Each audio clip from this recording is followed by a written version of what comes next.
Hello everyone, कैसे आप लोग? आई होप आप अच्छे होंगे। 10 मिनट के अंदर हम एक कॉन्सेप्ट सीखते हैं और 4 नंबर पाने की भैया कोशिश करते हैं नीट एग्जामिनेशन के लिए। ये वीडियो शायद 10 मिनट से थोड़ी बड़ी बन सकती है क्योंकि टॉपिक थोड़ा सा बड़ा है और यहाँ पर बहुत सारे प्रीवियस ईयर क्वेश्चंस सॉल्व करने को आपको मिल जाएंगे। चलिए आपके सामने प्रस्तुत करता हूं। टॉपिक का नाम है डाइपोल मोमेंट। समझिएगा, जैसे हमारे पास एक मॉलिक्यूल है HC। एच और Cl ने आपस में क्या किया, एक एक बॉन्ड को शेयर करके कोवलेंट बॉन्ड को बनाया। क्लोरीन क्या था, ज्यादा इलेक्ट्रोनेगेटिव, तो वो क्या करेगा, शेयर्ड वेड इलेक्ट्रॉन को अपनी तरफ खींचेगा। जब इलेक्ट्रॉन की डेंसिटी क्लोरीन की तरफ जाएगी तो इलेक्ट्रॉन पर था नेगेटिव चार्ज, इसलिए थोड़ा सा नेगेटिव चार्ज क्लोरीन की खोपड़ी पर आ जाएगा और उतना ही पॉजिटिव चार्ज हाइड्रोजन की खोपड़ी पर आ जाएगा। इस थोड़े से चार्ज के लिए शब्द क्या यूज करते हैं, पार्शियल चार्जेस शब्द यूज किया जाता है। तो आप क्या देख रहे हो कि एक कोवलेंट बॉन्ड के अंदर आयन का करेक्टर आ गया है। क्या आ गया है, आयन का करेक्टर। ये क्या है, प्लस और माइनस, आयन का करेक्टर आ गया।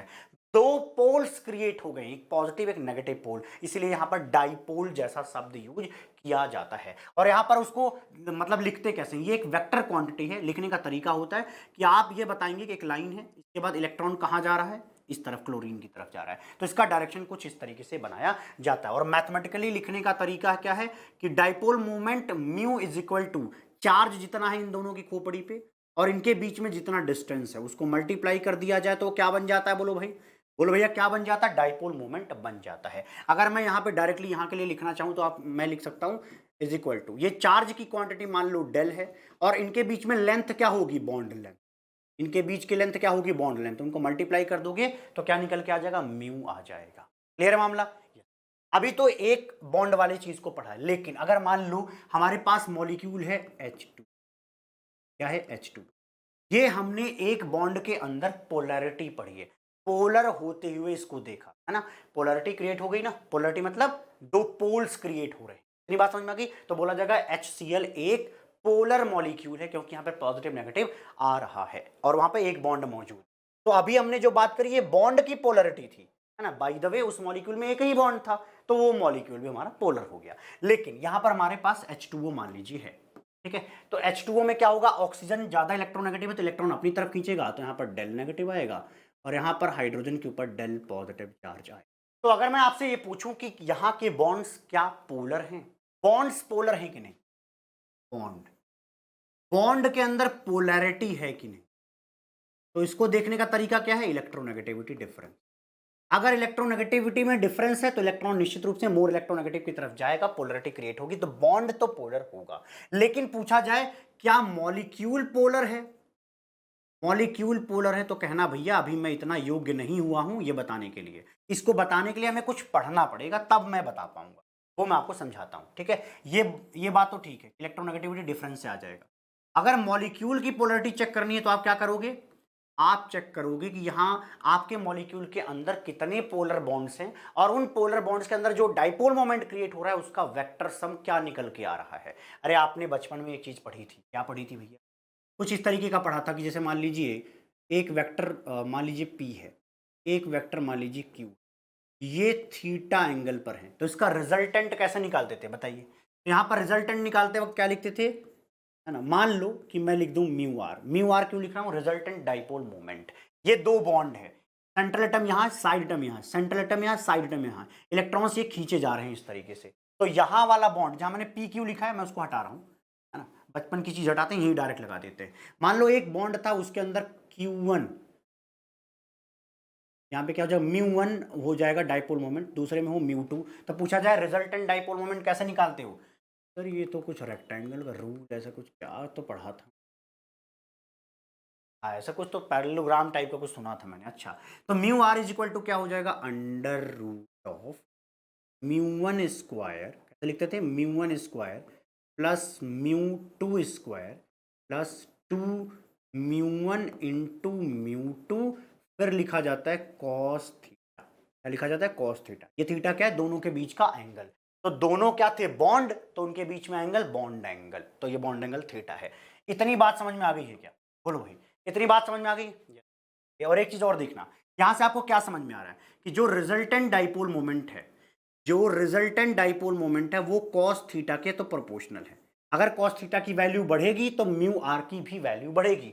लेकिन आपको एक बात और पता है कि कॉस थीटा और थीटा एक दूसरे के इम्प्रपोर्शनल होते हैं, इसलिए म्यू आर और थीटा के बीच का रिलेशन क्या है कि ये दोनों एक दूसरे के इम्प्रपोर्शनल है। समझ में नहीं आया? अरे भैया कॉस 0 की वैल्यू क्या होती है 1 और कॉस 90 की वैल्यू क्या होती है 0। का मतलब कॉस एक ऐसा फंक्शन है जिसको कम नंबर के साथ लगाओगे तो ज्यादा वैल्यू आती है, ज्यादा के साथ लगाओगे तो कम वैल्यू आती है। तो इम्प्रपोर्शनल रिलेशन होता है इनके बीच में आपस में, इसलिए रिजल्टेंट के साथ थीटा का रिलेशन भी इम्प्रपोर्शनल ही। ठीक है जी, समझ में आ गया।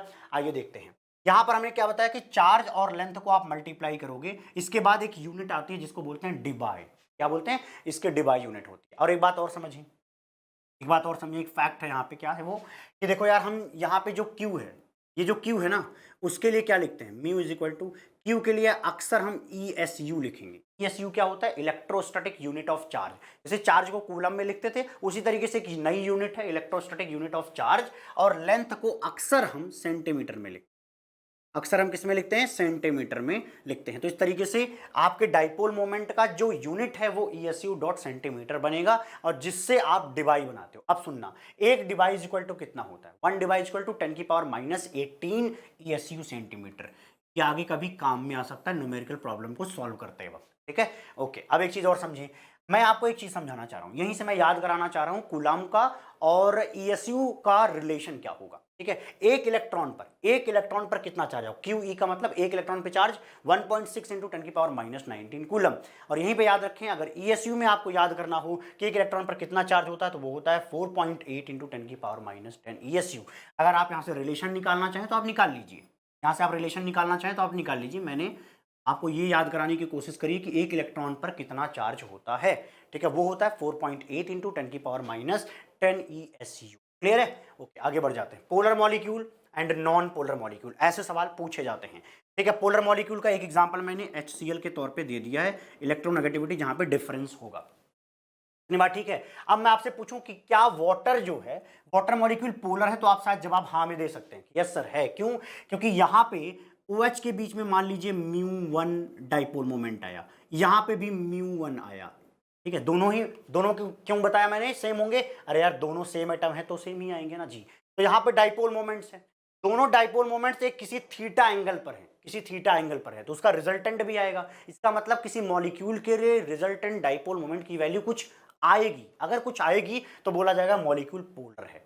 तो मॉलिक्यूल की पोलरिटी बताने के लिए डाइपोल मोमेंट से आपको कैलकुलेट करना है रिजल्टेंट डाइपोल मोमेंट। अगर वो 0 है तो नॉन पोलर, अगर 0 नहीं है तो वो क्या बोला जाएगा? पोलर बोला जाएगा। समझ में आ गया है मामला? ठीक है, हेट्रोन्यूक्लियर है ना। हेट्रोन्यूक्लियर का मतलब दो अलग अलग एटम, डायटोमिक दो एटम, लेकिन दोनों क्या है? एक दूसरे से अलग अलग हैं, तो वो क्या होगा? पोलर ही होगा।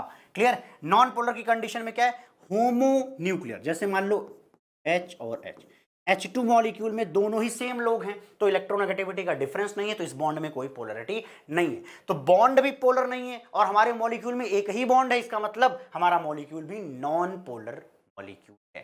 क्लियर है? ऐसे एग्जांपल के तौर पे आप क्या ले सकते हो?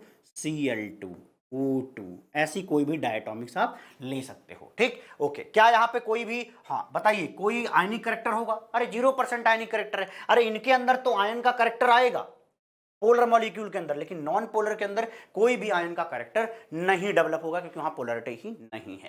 कहानी समझ में आ गई? अब SO2 और SO3 की तरफ कुछ समझाना चाहता हूं, ध्यान सुनना। SO2 में क्या आप देख रहे हो?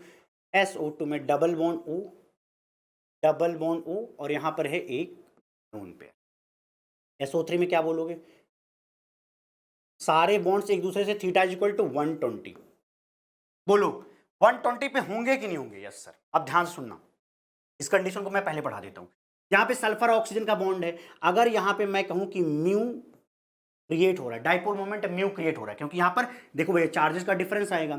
Oxygen is more electronegative with respect to this, तो इलेक्ट्रॉन कहां जाएंगे भैया? ऑक्सीजन की तरफ। तो यहां पर भी डाइपोल मोमेंट, यहां पर भी डाइपोल मोमेंट। तो आपको क्या दिख रहा है?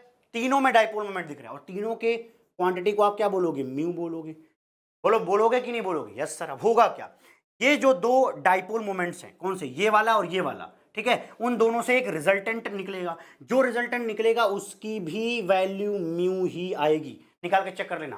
कॉस थीटा की जगह पे 120 पुट करो, 120 को लिख देना तुम कॉस थीटा को 90 + 30, तो आ जाएगा -1/2, है है ना, क्योंकि साइन में कन्वर्ट हो जाएगा sin 30, ठीक। तो वहां से निकल जाएगा इन दोनों का रिजल्टेंट डाइपोल मोमेंट म्यू।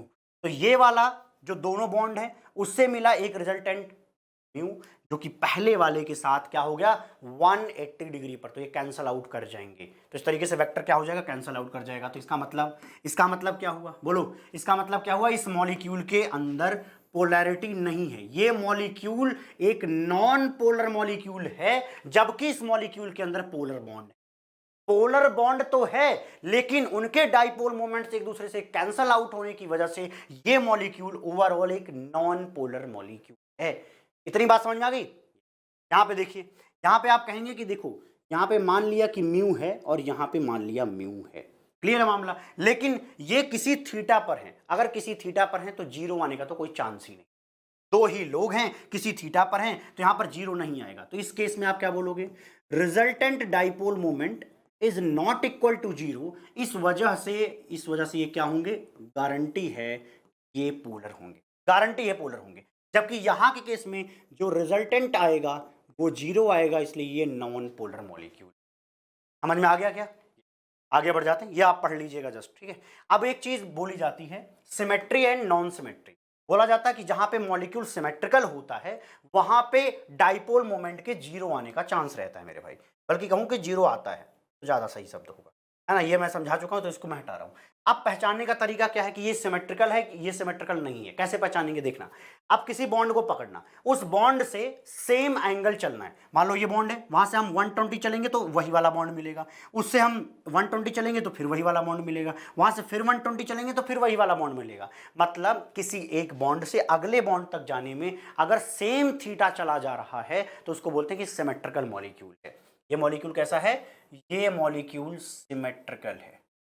ये मॉलिक्यूल कैसा, सिमेट्रिकल है। लेकिन यहां पर देखिए, कृपया यहां पे देखें, यहां पे देखें ध्यान से, क्या ये वाला थीटा, मान लो यहां से हम यहां चलते हैं तो ये जितना एंगल है क्या उतना ही एंगल यहां पे भी है। इस बॉन्ड से अगले बॉन्ड जाने में क्या सेम थीटा चल रहे हो, नहीं। आप कहोगे ये थीटा कम है और ये ऊपर वाला जो थीटा है वो ज्यादा है, तो इसका मतलब क्या है कि ये अनसिमेट्रिकल मॉलिक्यूल है। बस जो अनसिमेट्रिकल मॉलिक्यूल होगा वहां पे कुछ ना कुछ डाइपोल मोमेंट आएगा, लेकिन जो सिमेट्रिकल होगा वहां पे डाइपोल मोमेंट जीरो ही आएगा। यही लाइन लिखी गई है। आगे बढ़ जाते हैं, लीनियर में आप AB2 टाइप के एग्जांपल्स देख लेना, एग्जांपल्स आपके सामने रख दे रहा हूं। अब देखो, मान लो ये CO2 का भी एग्जांपल हो सकता है। CO2 कैसे लिखा जाता है, carbon double bond oxygen, carbon double bond oxygen. Electron कौन खींचता, ऑक्सीजन, तो ये खींच लिया। ऑक्सीजन कौन इलेक्ट्रॉन खींचता, दोनों डाइपोल मोमेंट बराबर तो हैं क्वांटिटी वाइज, लेकिन एक दूसरे के अपोजिट है, इसलिए कैंसल आउट हो जाएंगे। तो यहां पे जो कोई भी आप देख रहे हो ये क्या है, क्या बोला जाएगा, ये सिमेट्रिकल है, इस वजह से डाइपोल मोमेंट यहां पे जीरो आएगा। तो यहाँ पे dipole, resultant dipole moment zero है, इसलिए ये CO2, BeCl2, HgCl2 ये सब के सब क्या होंगे, नॉन पोलर होंगे। ये सब के सब नॉन पोलर होंगे। तो ऐसे पहचानने का तरीका होता है, ठीक है। अगला देख लेते हैं, अगला क्या है, AB3 टाइप का, जैसे BF3 है, BCl3 है और BH3 है और SO3, ये सब के सब क्या है भैया, ट्रायगोनल प्लेनर है और ये सिमेट्रिकल हैं। सिमेट्रिकल कैसे हैं, यहां पे देखिए सेंट्रल एटम, किनारे किनारे साइड एटम। अभी थोड़ी देर पहले मैंने SO3 का एग्जांपल लेके समझाया था कि कैसे कैंसल आउट होते हैं। मान लो इसका डाइपोल मोमेंट इधर है, इसका डाइपोल मोमेंट इधर है और इसका इधर है, तो होगा क्या, इन दोनों से एक रिजल्टेंट डाइपोल मोमेंट बनेगा जिसकी क्वांटिटी एग्जैक्टली इसके बराबर होगी, तो ये कैंसल आउट हो जाएंगे। सिंपली बोलूं तो यहां से चलो 120, यहां से चला 120, यहां से चला 120, हमें समझ में आ गया कि हाँ ये सिमेट्रिकल है, इस वजह से यहां पे इन सब के लिए डाइपोल मोमेंट की वैल्यू जीरो आएगी। अगर रिजल्टेंट डाइपोल मोमेंट जीरो है तो भैया ये नॉन पोलर मॉलिक्यूल होगा, क्लियर।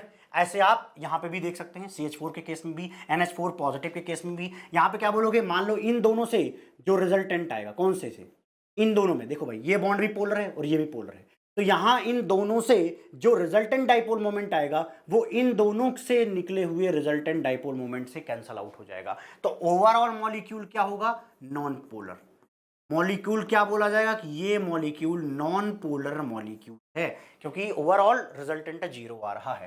इसी तरीके से आप अगला भी देख सकते हैं, क्लियर है। अगला देख लीजिए, PF5, इन सब में देख लेंगे, ठीक है। समझ में आ गया क्या। उसी तरीके से ऑक्टाहेड्रल SF6 में देखो, यहां पे sulphur fluorine, sulphur fluorine, electron कहां जाएगा, फ्लोरीन की तरफ। तो अगर डाइपोल मोमेंट ऊपर है नीचे है तो सेम आपको एक्सिस पे क्या दिख रहा है, कैंसल आउट, एक ऊपर एक नीचे, कैंसल आउट वेक्टर, एक इधर कैंसल आउट, एक इधर कैंसल आउट। सिमिलरली यहां पे, यहां मान लो जो PCl5 है, फॉस्फोरस यहाँ पे, क्लोरीन क्लोरीन, तो यहाँ पे डाइपोल मोमेंट ऊपर की तरफ, यहाँ नीचे की तरफ, कैंसल आउट। अब देखना ये ट्रायंगल है, ट्रायंगल में इन दोनों से जो रिजल्टेंट निकलेगा वो कहीं बीच में आएगा और उसकी क्वांटिटी उतनी ही होगी जितनी की इसके बराबर है, तो यहाँ पे भी क्या आएगा भैया, कैंसल आउट। समझ में आ गया क्या? तो ये सारे मॉलिक्यूल, जितने भी मॉलिक्यूल्स मैंने यहाँ पे लिखे हैं, सब नॉन पोलर हैं। सब क्या है, नॉन पोलर हैं। एक साथ समझा दिया। यहाँ पे एग्जांपल के तौर पे IF7 ले लीजिए, IF7 ले लीजिए। क्लियर हो गया क्या मामला? मामला क्लियर हो गया क्या? यस सर, आगे देख लेते हैं। हाँ, ये बहुत पूछा जाता है, NH3 वर्सेस NF3 में किसका डाइपोल मोमेंट ज्यादा है, किसका कम है, उसको यहाँ पे समझ लेते हैं। देखो भाई, NH3 और NF3 में इलेक्ट्रॉन कहाँ जाएगा, बोलो, नाइट्रोजन की तरफ। इलेक्ट्रॉन कहाँ जाएगा, नाइट्रोजन। इलेक्ट्रॉन कहाँ जाएगा, नाइट्रोजन की तरफ। तो क्या हो रहा है, डाइपोल मोमेंट्स, या बोलो इसको सिंपली वेक्टर्स, वेक्टर्स एक पॉइंट पर अगर मिलेंगे तो उनका रिजल्टेंट वेक्टर थोड़ा बड़ा आएगा, तो ये म्यू आर क्या आता है, बड़ा आता है। ठीक है जी। लेकिन NF3 के केस में क्या है, फ्लोरीन ही इलेक्ट्रॉन खींचेगा नाइट्रोजन से, यहां पर इलेक्ट्रॉन नीचे की तरफ खींचा जाएगा। अब यहाँ पे सिंपल सी बात है, आपका वेक्टर क्या हो रहा है, डाइवर्स जा रहा है, मतलब फैल रहा है एक तरीके। अगर फैल रहा है तो ऑब्वियसली जितनी भी क्वांटिटी होगी वो हर तरफ चली जाएगी, तो यहाँ पे रिजल्टेंट वेक्टर नीचे की तरफ थोड़ा सा आएगा, नीचे की तरफ थोड़ा सा आएगा, है ना। यहाँ पे क्या था, एक पॉइंट पे सारे मिल रहे थे, यहाँ पे एक पॉइंट से दूर दूर जा रहे हैं, तो यहाँ पे रिजल्टेंट कम आया with respect to this one. Means that कि NH3 और NF3 में NH3 का ज्यादा होता है विद रिस्पेक्ट टू NF। ये क्या ज्यादा होता है, डाइपोल मोमेंट। क्या दोनों ही पोलर हैं? यस, दोनों ही पोलर हैं, है ना। इन दोनों को क्या बोलोगे, ये भी एक पोलर मॉलिक्यूल है और ये भी एक पोलर मॉलिक्यूल है, क्योंकि दोनों के लिए डाइपोल मोमेंट जो रिजल्टेंट आया कुछ ना कुछ आ रहा है। अगला देखते हैं, ये है भैया डाइक्लोरोबेंजीन। यहाँ पे क्या है, आप क्या बोलोगे, देखो एक बेंजीन है, ध्यान सुनना, यहाँ बेंजीन पे इस तरीके से आपको थीटा निकालने को बोला जाएगा। तो देखो भाई, पूरी तरह से कैसे मिला दो, मिलाने से क्या पता चला कि ये जो सेंटर पॉइंट है वो 6 हिस्से में डिवाइड हो रहा है। अगर आप एक बॉन्ड से लो, अरे यार इस सेंटर के किनारे कितने बॉन्ड्स दिख रहे हैं, 1 2 3 4 5 6, तो आप क्या बोलोगे कि जो भी ये एंगल होगा वो कितना होगा, वो 360 डिवाइड बाई 6, मतलब कि ये 60 डिग्री होगा, यहाँ पे 60 डिग्री आएगा। ठीक है, तो एक बॉन्ड के अलोंग, एक बॉन्ड बेंजीन में एक बॉन्ड के अलोंग जो बॉन्ड एंगल आएगा वो 60 डिग्री आएगा।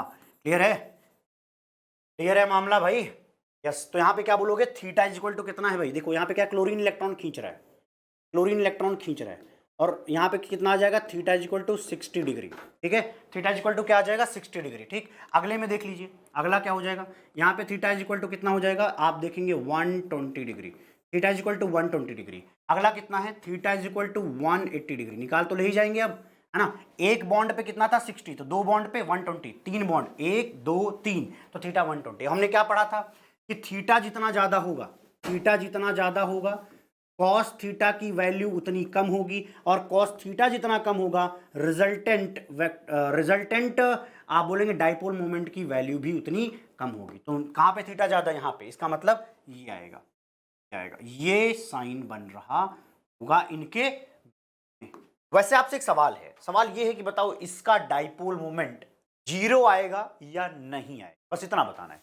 0 आएगा कि नहीं आएगा? सर 0 आएगा, क्योंकि यहां पर क्या होगा, क्लोरीन अपनी तरफ खींचेगा इलेक्ट्रॉन, तो डाइपोल मोमेंट ऊपर की तरफ, इनका डाइपोल मोमेंट नीचे की तरफ, तो ये क्या हो जाएंगे, कैंसल आउट हो जाएंगे। तो इस केस में ये क्या है, इसका नाम पढ़ के बता सकते हो, ये क्या है, एक दूसरे से पैरा पोजीशन पर हैं। इनको बोलते हैं पास वालों को 1-2 position ortho, 1-3 position Meta, 1-4 position को पैरा पोजीशन बोलते हैं। तो लिखते हैं कि भैया हमारे पास 2 क्लोरीन है, तो लिखा जाता है पैरा डाइक्लोरोबेंजीन।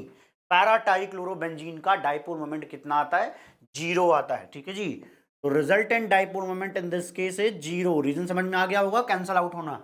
ठीक है, ओके। अब एक कॉन्सेप्ट सीख लीजिए, इफ एक्स इज, ये क्या है मैं समझाता हूं। हमारे पास मान लीजिए एक बेंजीन है, यहाँ पे कौन लगा हुआ है, एक्स कोई ग्रुप या कोई भी एलिमेंट लगा हुआ है। ठीक है, अगर मान लो क्लोरीन इस तरीके से लगा है, तो आपको पता है कि यहाँ पे म्यू आर कितना आएगा, अभी बताया मैंने, 0 आएगा। कोई शक और कोई संदेह तो नहीं ना किसी को, नहीं होना चाहिए। अब अगला देखना, अगला है CN।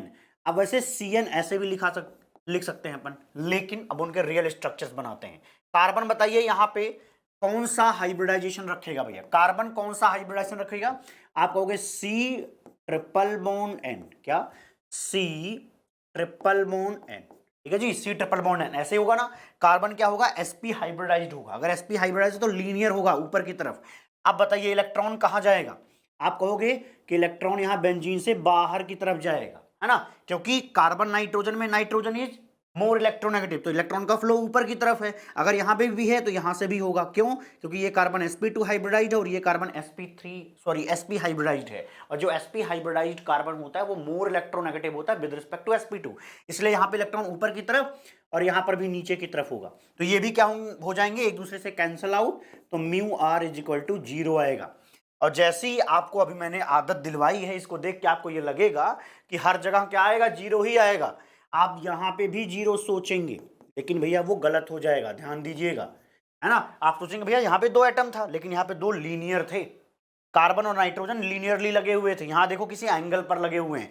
होता क्या है, कार्बन और ऑक्सीजन का जो बॉन्ड है उसमें तो इलेक्ट्रॉन ऊपर जा रहा है, यहां नीचे जा रहा है, ये कैंसल आउट हो सकता है, लेकिन ऑक्सीजन हाइड्रोजन में ऑक्सीजन क्या कर रहा है, अपनी तरफ इलेक्ट्रॉन खींच रहा है, यहां पे भी अपनी तरफ इलेक्ट्रॉन खींच रहा है। सोच के देखो, क्या ये कभी कैंसल आउट होंगे? अरे नहीं होंगे, क्यों? क्योंकि इसको बोला जाता है कि देखो ऑक्सीजन और हाइड्रोजन का जो ये जगह है ना, पोजीशन, ये फिक्स नहीं है।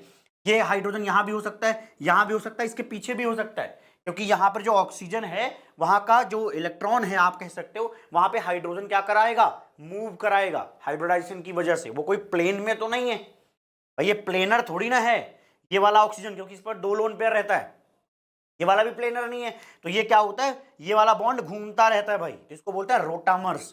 तो होता क्या है, आप बोलते हो यहां पे रिजल्टेंट जो होगा वो 0 के बराबर नहीं आएगा ड्यू टू रोटामर्स। रोटामर्स का मतलब होता है रोटेशन होता रहता है यहाँ पे, तो जहां कहीं भी एंगल पर मिलेगा आप बोलोगे वहां पे कैंसल आउट नहीं होगा, सिंपली। क्लियर है? ओके, आ जाइए अगला देख लेते हैं। अगला है सिमिलरली एसएच। एसएच में भी यहाँ पे सल्फर और हाइड्रोजन इस तरीके से ले सकते हो। अब कोई जरूरी नहीं हाइड्रोजन आप इधर बनाओ, आप इधर भी बना सकते हो, कोई जरूरी नहीं इधर बनाओ, इधर भी बना सकते हो, तो इसलिए कैंसल आउट नहीं होता। कौन सा वाला? यहाँ पे जो डाइपोल मोमेंट है, यहाँ पे जो डाइपोल मोमेंट, ठीक, ये वाला डाइपोल मोमेंट तो कैंसल आउट हो जाएगा, carbon oxygen carbon oxygen, carbon sulphur, ये कैंसल आउट होगा। बट इनके बॉन्ड के अंदर के जो डाइपोल मोमेंट है वो कैंसल आउट नहीं होते, इसलिए मॉलिक्यूल ओवरऑल पोलर हो जाता है। तो resultant dipole moment is not equal to 0 मेरे भाई, ड्यू टू रोटामर्स।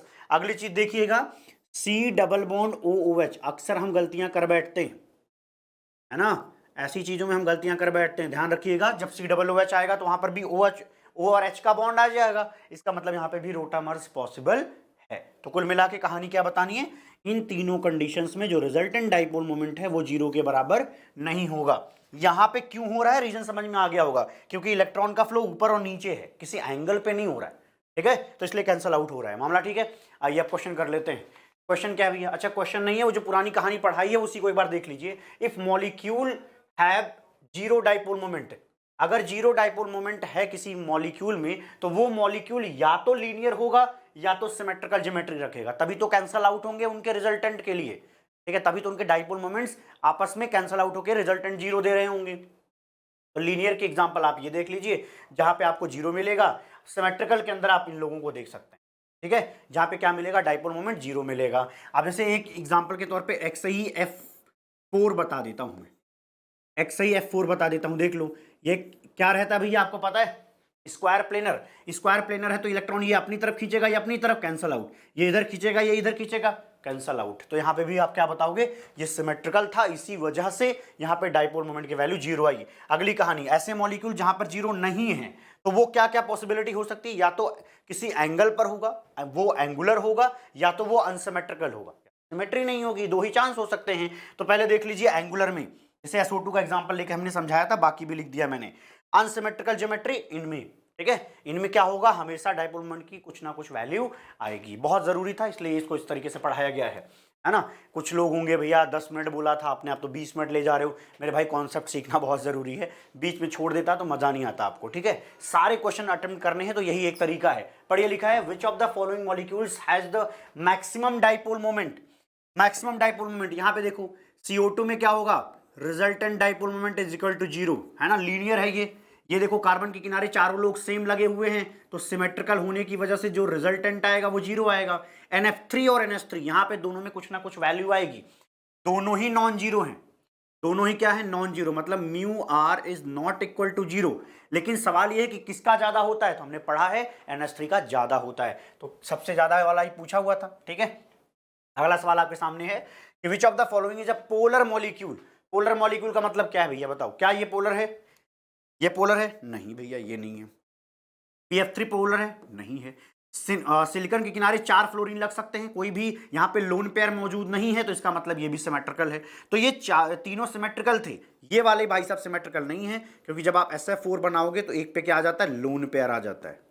बोलो ऐसा ही पढ़ा था क्या? बोलो भैया सीसॉ नाम की कोई चीज सुनी थी? यस सर, इसका मतलब है SF4 के अंदर क्या होगा, पोलैरिटी होगी, इसलिए पोलर मॉलिक्यूल होगा, है ना। यहाँ पे रिजल्टेंट डाइपोल मोमेंट की वैल्यू 0 नहीं आ रही है। अगला देखें, विच of the following would have permanent dipole moment. आप देखें एग्जैक्टली सेम क्वेश्चन है भाई, इसलिए प्रीवियस ईयर क्वेश्चन करना जरूरी है। जिसने 5 वाले में लगाया होगा 13 को, मतलब कि 2005 में जो क्वेश्चन आया था, जिसने जो लगा के गया होगा 30 में पेपर देने, उसको तो विद इन सेकंड जवाब आ जाएगा। इसीलिए प्रीवियस ईयर क्वेश्चन पे कमांड बनाना बहुत जरूरी है। ठीक है, परमानेंट डाइपोल मोमेंट कहाँ मिलेगा? यहाँ मिलेगा। यहाँ पे तो डाइपोल मोमेंट 0 आने वाला है, यहाँ पे तो डाइपोल मोमेंट 0 आने वाला मामला। ठीक है, ओके, अगले पे आ जाते हैं। विच of the following set of the molecules will have 0 dipole moment. इनके आप स्ट्रक्चर्स बना दीजिएगा, मैं यहाँ पे आपको बता देता हूँ, ये देख लीजिए।